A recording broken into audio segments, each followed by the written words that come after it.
হাসিনার জমানার পুরনো আইনে নির্বাচন কমিশন গঠন হয়েছে। বন্দরকে বিদেশিদের কাছে একটা তুলে দেওয়ার পায়তারা আমরা দেখছি, লিজ দেবার নাম করে। 17 বছর ধরে চট্টগ্রামের যে বন্দর একটা লাভজনক পর্যায়ে আছে। আমরা গত 2017 সাল থেকে একটা অসাধারণ মানবিক দায়িত্ব পালন করে বাংলাদেশ 14-15 লক্ষ রোহিঙ্গা উদ্বাস্তুদেরকে আমরা এখানে এখনো পর্যন্ত আমরা বুক দিয়ে তাদেরকে আগলে রেখেছি, যেটা ইতিমধ্যে আমাদের নিরাপত্তার জন্য বড় হুমকি হয়ে দাঁড়িয়েছে। আমাদের একটা পরিবেশগত বিপর্যয় দেখা দিয়েছে। সেখানে আবার তাদেরকে পুনর্বাসনের পরিবর্তে, তারা প্রত্যাবর্তনের পরিবর্তে এখন দেখছি সেখানে মানবিক করিডোরের নাম করে নতুন একটা দুর্যোগ, যেখানে সশস্ত্র গ্রুপগুলো যেখানে অধিকাংশই তার সাথে একমত নয়। তাহলে বাংলাদেশ কার এজেন্ডা নিয়ে কাজ করছে? বাংলাদেশ কোন পরাশক্তির এজেন্ডা নিয়ে তারা আমাদের ওই অঞ্চলে তারা কাজ করছেন? এগুলো নাগরিক হিসেবে আমাদেরকে উদ্বিগ্ন করছে, আমাদেরকে উৎকণ্ঠার মধ্যে নিয়ে আসছে। সরকার তার এজেন্ডার বাইরে যে অনেকগুলো এজেন্ডা নিয়ে সরকার কাজ করছেন। আমি গত কদিন ধরে বলছি সরকারকে, মেহেরবানি করে আপনারা আপনাদের দুনিয়াদারিকে একটু ছোট করে আনেন, এজেন্ডাকে আপনারা ছোট করে আনেন, অগ্রাধিকারের তালিকাকে স্পষ্ট করেন। সরকার যে দেশ চালাতে পারছেন না, প্রতিদিন ঢাকা শহরে যারা তাকায় দেখেন অত্যন্ত স্পষ্ট। আপনারা চট্টগ্রামে একই আইনে দেখছি দুরকমের বিচার। উচ্চ আদালতের রায়ে চট্টগ্রামে সেখানে মেয়র, সেখানে নতুন করে যিনি সাদাত সাহেব, তিনি সেখানে মেয়রের তিনি দায়িত্ব পালন করছেন। একই উচ্চ আদালত একইভাবে রায় দিয়েছেন। এখানে বিএনপির ইশরাক হোসেন, তিনি সেখানে দায়িত্ব গ্রহণ করবেন। কিন্তু এখন দেখছি সেটা নিয়ে গত কদিন ধরে ঢাকা শহর প্রায় অচল অবস্থার দিকে তৈরি হয়েছে। যে আদালত তারা রায় দিয়েছেন এবং আদালতের রায়ের প্রতি সম্মান জানিয়ে নির্বাচন কমিশন, এবং তারা বলেছেন এবং তারা তাদেরও সম্মতি তারা জানিয়েছেন, সেটা নিয়ে এখন আবার উচ্চ আদালতে আবার এখানে রিট করা হয়েছে। তার মানে আইনটা এক এক শহরের জন্য কি এক এক রকম? আইনটা কি এক এক ব্যক্তির জন্য কি এক এক রকম? আপনার পছন্দ হলে একরকম, পছন্দ না হলে কি আরেক রকম?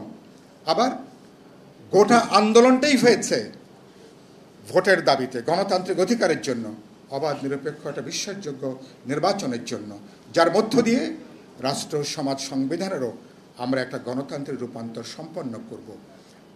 এখন দেখছি সেই এজেন্ডার বাইরে যে এখন আপনি বলছেন জাতীয় নির্বাচনের আগে নাকি স্থানীয় সরকার নির্বাচন করতে হবে। 16 বছর ধরে আমাদের লড়াইটা কি হয়েছে স্থানীয় নির্বাচনের জন্য? আপনারা কি মনে করেন? নিশ্চয় সেটা না।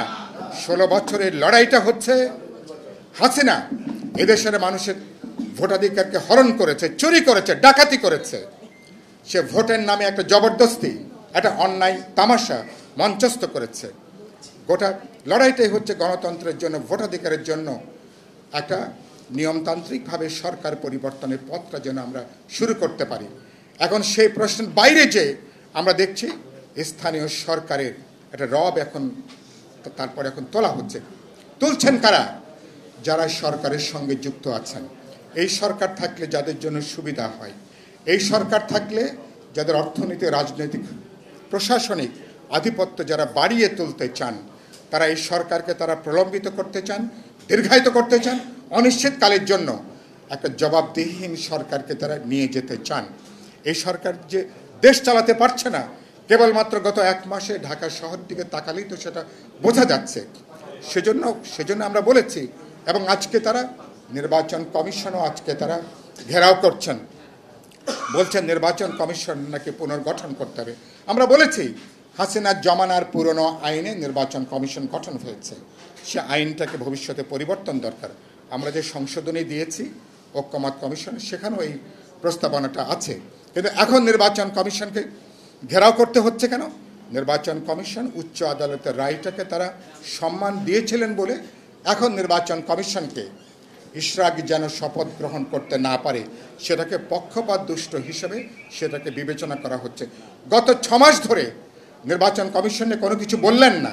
তার মানে আপনারা যেটা বলবেন, তার মানে সরকার এবং সরকারের সমর্থক, সরকারের চারপাশে যারা আছেন, আপনাদের মতামত দিলেই সাংবিধানিক প্রতিষ্ঠান, নির্বাচন কমিশনগুলো ঠিক রাস্তায় আছে। আর নির্বাচন কমিশন তার আইনগত জুরিসডিকশনে দাঁড়িয়ে তারা যদি কথা বলে তাহলে তাকে ঘেরাও করতে হবে, আন্দোলন করতে হবে। সরকার যেদিকে চলছে এবং দেখছি যে ইতিমধ্যেই একটা মব সন্ত্রাস করে, মব ভায়োলেন্স করে আপনি গোটা জায়গাটাকে আপনি আজকে আপনার পরিবর্তন করে ফেলছেন।